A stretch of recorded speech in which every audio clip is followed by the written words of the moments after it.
नमस्कार, जनवार्तामध्ये आपल्या सगळ्यांचं स्वागत। सर्वप्रथम पाहूया ठळक बातम्या।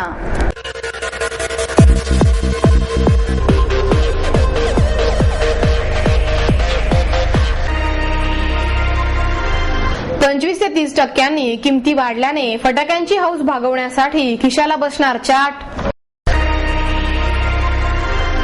पोस्ट ऑफिस ऑन व्हील योजना 1 नोव्हेंबर पासून सुरू होणार। पुणे विभागीय post master general colonel K G. Mishra यांची माहिती।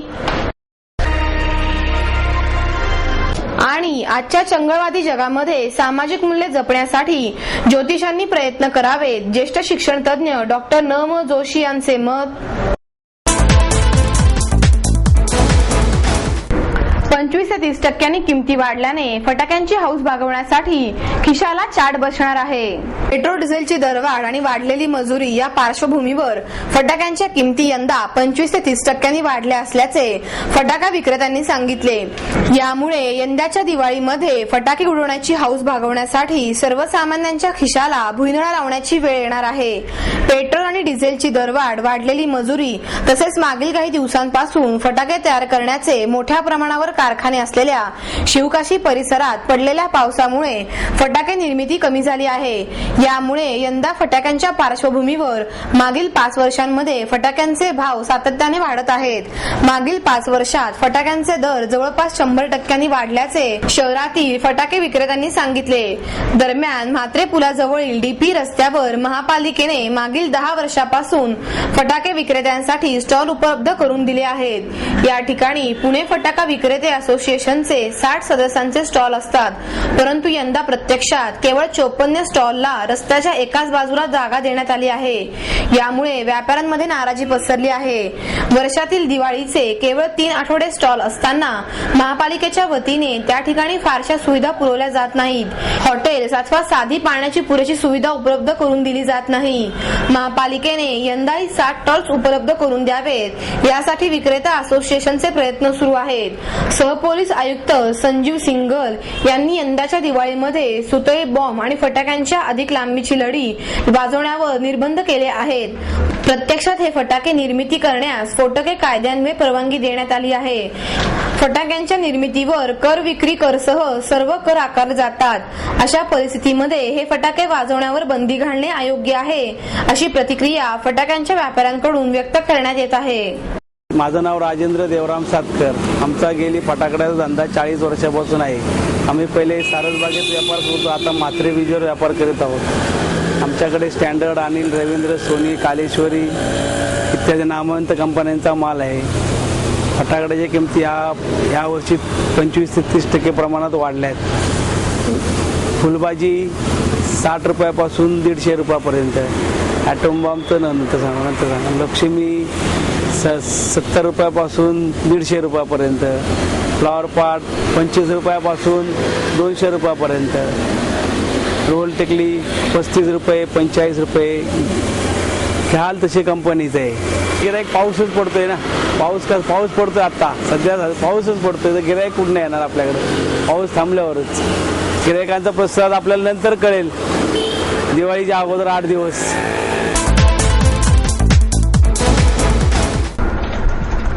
पोस्ट ऑफिस ऑन व्हील ही योजना 1 नोव्हेंबर पासून सुरू होणार आहे, अशी माहिती post master general colonel K G. Mishra यांनी दिली। सर्वसामान्यांना सुमारे 200 वर्षांनंतर आजही अत्यल्प दरात सेवा देणाऱ्या टपाल खात्याच्या वतीने 1 नोव्हेंबर पासून पोस्ट ऑफिस ऑन व्हील ही सेवा राबवण्यात येणार असून या सेवेचा प्रारंभ पुण्यात होणार आहे।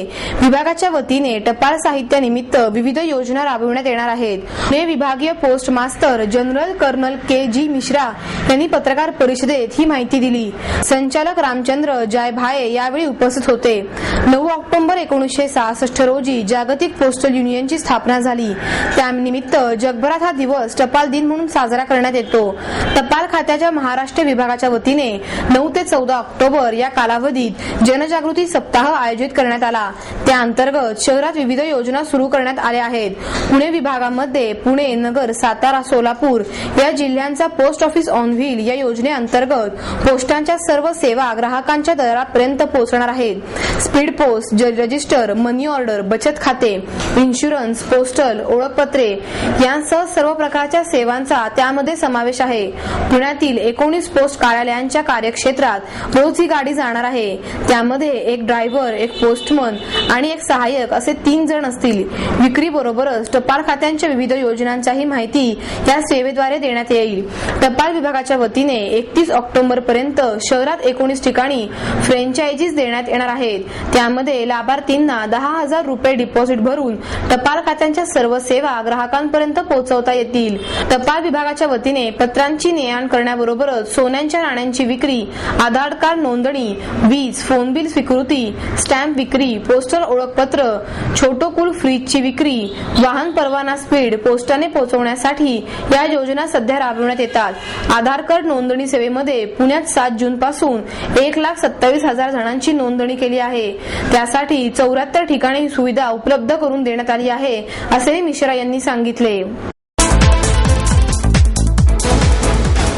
आजच्या चंगळवादी जगामध्ये सामाजिक मूल्य जपण्यासाठी ज्योतिषांनी प्रयत्न करावेत, असे मत ज्येष्ठ शिक्षण तज्ञ डॉक्टर न. म. जोशी यांनी व्यक्त केले. आजच्या चंगळवादी जगामध्ये ज्योतिष शास्त्राची सर्वसामान्यांना नितांत गरज आहे. हे शास्त्र जीवनाला शांतता, दिशा देऊन सर्वसामान्यांचे संकटकाळी सांत्वन करू शकते. याचा अभ्यास करणाऱ्या ज्योतिषांनी सामाजिक मूल्य जपण्याचा प्रयत्न करावा, असे मत ज्येष्ठ शिक्षण तज्ञ डॉक्टर न. म. जोशी यांनी व्यक्त केले. ज्योतिष विद्या प्रसारक मंडळाच्या वतीने डॉक्टर जोशी यांच्या हस्ते ज्योतिष ज्ञान या दिवाळी अंकाचे प्रकाशन झाले. विश्वेश्वर सहकारी बँकेचे अध्यक्ष सुनील रुकारी, ज्योतिष अभ्यासक विजय जकातकर, संपादक सिद्धेश्वर मारटकर यावेळी उपस्थित होते. डॉक्टर जोशी म्हणाले, भूत आणि वर्तमान काळाचा साधक बाधक विचार करून भविष्याचा वेध घेण्याचे काम ज्योतिष शास्त्रात केले जाते. ज्योतिषाला मानसशास्त्राची जोड देऊन अभ्यास केला गेला पाहिजे. आयुष्यात जे घडणारच आहे ते ज्योतिषी बदलू शकत नाहीत, मात्र ते तंत्रज्ञ, कलावंत, शिक्षक यांच्याप्रमाणे सामाजिक मूल्य जपण्यामध्ये महत्वाची भूमिका बजावू शकतात. आजच्या चंगळवादी जगामध्ये प्रत्येक जण अस्वस्थ जीवन जगत आहेत. त्यांना दिलासा देण्यासाठी ज्योतिष शास्त्राची नितांत गरज आहे, असेही जोशी म्हणाले. विजय जकातकर, सिद्धेश्वर मारटकर यांचे यावेळी भाषण झाले. दिवाळी अंकामध्ये लेख लिहिणाऱ्या लेखकांचा यावेळी सन्मान करण्यात आला.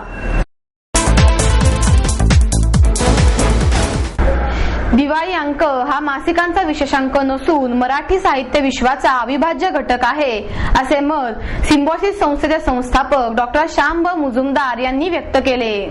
मराठी माणूस दिवाळी इतकीच दिवाळी अंकाचीही आतुरतेने वाट पाहत असतो. दिवाळी अंक हा मासिकांचा केवळ एक विशेषांक नसून मराठी साहित्य विश्वाचा एक अविभाज्य घटक आहे. ही परंपरा तरुणांपर्यंत पोहोचवण्याची गरज आहे, असे मत सिम्बॉसिस संस्थेचे संस्थापक डॉक्टर श्याम ब. मुजुमदार यांनी व्यक्त केले. दिनमार्ग पब्लिकेशनच्या वतीने आपले छंद या दिवाळी अंकाचे प्रकाशन डॉक्टर श्याम ब. मुजुमदार यांच्या हस्ते झाले. प्रसिद्ध संगीतकार कौशल इनामदार, गीतकार गुरु ठाकूर, मासिकाचे संपादक दिनकर शिलेदार, वीणा शिलेदार, बांधकाम व्यावसायिक धर्मेश वाधवानी, नरेश वाधवानी यावेळी उपस्थित होते. डॉक्टर मुजुमदार म्हणाले, दिवाळी अंकाची परंपरा केवळ मराठी भाषेतच आहे. ही अभिमानाची बाब आहे. दिवाळी अंकामुळे अनेक मोठ्या कलावंतांना व्यासपीठ मिळाले, असेही ते म्हणाले. दिनकर शिलेदार म्हणाले, आधुनिक युगात वाचकांच्या सवयी बदलत आहेत. त्यानुसार प्रकाशकांनी तंत्रज्ञानाची जोड द्यावी. ठाकूरदास वाधवानी सोशल फाउंडेशनच्या वतीने डॉक्टर श्याम ब. मुजुमदार यांची यावेळी ग्रंथतुला करण्यात आली. या ग्रंथतुलेतील दिवाळी अंक महापालिकेच्या शाळेतील विद्यार्थ्यांना देण्यात येणार आहेत. प्रकाशन समारंभानंतर कौशल इनामदार आणि गुरु ठाकूर यांच्या मैफिल शब्दसुरांची हा कार्यक्रम झाला. पर्यावरण पूरक पद्धतीने दिवाळी साजरी करण्याचे आवाहन ज्येष्ठ साहित्यिक डॉक्टर अनिल अवचट यांनी नागरिकांना केले. दिवाळीमधील आपला आनंद साजरा करण्यासाठी इतर अनेकांना दुःख भोगास लावणारी शोभेची दारू व फटाके उडवण्यापूर्वी मुलांनी जरूर विचार करावा, असे आवाहन ज्येष्ठ साहित्यिक व सामाजिक कार्यकर्ते डॉक्टर अनिल अवचट यांनी केले. यावेळी बोलताना अवचट म्हणाले, पारंपरिक दिवाळी सणात एका हार्दिकता व स्नेहभाव होता. फटाक्यांच्या मोठमोठ्या माळा लावून त्यात धन्यता मांडण्याच्या वृत्तीमुळे एक विकृतपणा आला. त्याला ध्वनी प्रदूषण, वायू प्रदूषण, अपघात, आगी लावणे, वृद्ध, मुले, आजारी माणसे यांना होणारा त्रास या दुष्परिणामांकडेही त्यांनी लक्ष वेधले. सैन्यांची जमीन राष्ट्रपतींना देण्याच्या विरोधी आंदोलनातील भावी आयुष्यातील माहिती देण्यासाठी ग्रीन थंबच्या वतीने पत्रकार परिषदेचे आयोजन करण्यात आले। यावेळी सैनिक भ्रष्टाचार विरोधी मंचचे अध्यक्ष निवृत्त लेफ्टनंट कर्नल सुरेश पाटील यांनी पत्रकारांशी संवाद साधला। आंदोलनाविषयी माहिती देताना पाटील म्हणाले, ग्रीन थंब या संस्थेच्या अंतर्गत काम करणाऱ्या माजी सैनिक भ्रष्टाचार विरोधी मंच या संघटनेने राष्ट्रपती प्रतिभा पाटील यांना निवृत्तीनंतर राहण्यासाठी पुण्यात लष्कराची जमीन देण्यास विरोध करत आंदोलन सुरू केले आहे। या आंदोलनाला देशभरातील माजी सैनिक, सामाजिक कार्यकर्ते, विविध संघटनांकडून मोठा पाठिंबा मिळत आहे। परंतु हे आंदोलन चिरडण्यासाठी राष्ट्रपतींच्या OSD अर्चना दत्त यांच्याकडून विविध प्रकारे दबाव आणण्याचा प्रयत्न करण्यात येत आहे, असे सांगून पाटील पुढे म्हणाले, माजी सैनिक भ्रष्टाचार विरोधी मंचाने या दबाव तंत्राला न जुमानता आपले आंदोलन आणखी तीव्र करण्याचे ठरवले आहे। यामध्ये सर्वप्रथम राष्ट्रपती प्रतिभा पाटील यांना देण्यात आलेली जमीन त्यांची माजी सैनिक, शहीद सैनिकांच्या विधवा, युद्धात जखमी होऊन हातपाय गमावलेले अपंग सैनिक, बेघर व वंचित सैनिक यांच्या वसाहतीसाठी द्यावी। त्यासाठी सदर संघटनेने सुरू केलेले सह्यांची मोहीम आणखी मोठ्या प्रमाणावर राबवण्यात येणार आहे। ही मागणी मान्य होण्यासाठी 16 ऑक्टोबर पासून दिल्ली येथे आंदोलन सुरू करण्यात येणार आहे। या आंदोलनाची सुरुवात विशाखापट्टणम, पटना, जबलपूर, जयपूर, दिल्ली, हरियाणा, पंजाब व इतर भागातून आलेले माजी सैनिक इंडिया गेट येथे कॅन्डल मार्च काढून करण्यात येणार आहे। त्यानंतर सत्याग्रह व साखळी उपोषण सुरू करण्यात येईल। शेवटी राष्ट्रपती भवनासमोर उपोषण सुरू करण्यात येईल। या संदर्भात आम्ही माहितीच्या अधिकाराचाही वापर करणार आहोत व जनहित याचिकाही दाखल करणार आहोत। आमचे आंदोलन पूर्णपणे अहिंसक मार्गाने व भारतीय घटनेने नागरिकांना दिलेल्या अधिकारांचा वापर करत आणि घटनेच्या चौकटीत राहून करण्यात येणार आहे, असेही पाटील यांनी यावेळी नमूद केले। जनरल ब्रिज आहे, जनरल कपूर आहे, माधवेंद्र सिंग जे स्वतःला राजघराण्याचे म्हणतात, जयपूरच्या राजघराण्याचे, त्यांनी सुद्धा 25,000चं खोटं सर्टिफिकेट दिलं आणि महाराष्ट्र गव्हर्नमेंटमधून आदर्शमध्ये फ्लॅट घेतला। पुण्याचे 2 आर्मी कमांडर त्यांनी 7 एकर जमीन त्या रेसिडेन्सी क्लब करून दुसऱ्या दिवशी त्यांचं पोस्टिंग दिलेलं होतं, पहिल्या दिवशी त्यांनी सही करून ते ओके दिलं। आज तिथं 30-40 कोटीचा फटका बसला आपल्या देशाच्या तिजोरीला। तर सांगायचा उद्देश काय, ह्या लोकांनी स्वतःपुरतं सर्व काही केलं आहे आणि राष्ट्रपती आमच्या महामहिना आहेत, त्या आमच्या नंबर 1 आहेत कमांडर इन चीफ। तर आम्ही त्यांना रिक्वेस्ट करायची नाही तर कुणाला करायची, कारण आमचे हे जनरल्स तर बॉलिवूडमध्ये नट्याबरोबर नाचतात, जनरल VK सिंग किंवा त्या क्रिकेट स्टारना विमानात काय बसवतात, त्यांच्यावर त्यांना युनिफॉर्म काय घालवतात। अरे तुम्हाला युनिफॉर्म घालायचा काय हक्क आहे? आम्ही तिथं 3-3 वर्ष ट्रेनिंग करतो, अक्षरशः घुटने में से खून आता है, तब जाके हम फायरिंग कैसे करना है कर सकते हैं, तब जाके हमको यूनिफॉर्म मिलता है। आप तो रातों रात यूनिफॉर्म किसके लिए? खुद को पब्लिसिटी चाहिए उनको। VK सिंगनी स्वतःचा जो जन्म घोटाळा होता 40 वर्ष त्यांना नाही समजलं का की तुमचं वय कमी आहे का जास्त आहे? हे देवदेव करायला येतात तिकडून एअरफोर्स 1 जे विमान येतं, तिथं विमान उतरलं की त्याच्यावर 30-40 जे लोक असतात त्यांना त्यांच्यासाठी जोधपूरवरून हेलिकॉप्टर्स येतात 4, मग त्या हेलिकॉप्टरमध्ये ह्या बसतात, मग त्यांना कुठं घेऊन जावं लागतं? शिर्डीला, मग तिथं 4-5 तुम्हाला तिथे हेलिपॅड्स बनवावे लागतात। कुणाचा पैसा आहे? एअर टर्बाईन फ्यूल ATF जे आहे इतकं कॉस्टली आहे, कुणाचे पैसे? करदात्यांचे पैसे। आमची समाज, आमचं सगळा देश सगळा भोळा आहे। त्यांना काय वाटतं सरकार का पैसा? अरे सरकार का नहीं पैसा भैया, तुम्हारा पैसा है। ये 6 करोड़ की गाड़ी काय के लिए चाहिए आपको? तर हा माझा विचार आहे। तर प्लीज तुम्ही, माझी पुनश्च हात जोडून विनंती आहे आणि माझीच नाही, ह्या बिचाऱ्या आमच्या ज्या माता भगिनी आहेत आज महाराष्ट्रामध्ये, पुणे जिल्ह्यामध्ये, आणि मी फक्त पुण्याची जमीन नाही मागत, मी तर म्हणतो महाराष्ट्र आपल्या देशामध्ये 70च्या वर कॅन्टोन्मेंट जाईल आणि तिथं बघा तुम्ही बंगले असे अक्षरशः त्याला म्हणजे कुत्रे सुद्धा हागत नाही, सॉरी हा शब्द मी बोलतोय, पण अक्षरशः वाळवी लागलेली आहे। तुम्ही पुण्यात चला, माझ्यावर साईटवर दाखवतो, तुम्ही करा ना, विजन ठेवा ना की चला आपल्या सैनिकांसाठी आपण काहीतरी करूया।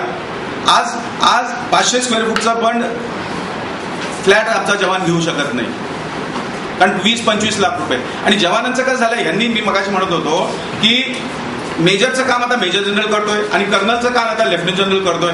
स्वतःपुरतं यांनी सगळं वाढवून घेतलं। जवान बिचारा ज्याला मिसळलं पडत नाही, जो 17 वर्षी जो फौजमध्ये जॉईन होतो, 15 वर्ष सर्व्हिस केल्यानंतर त्याला बाहेर काढून टाकतात।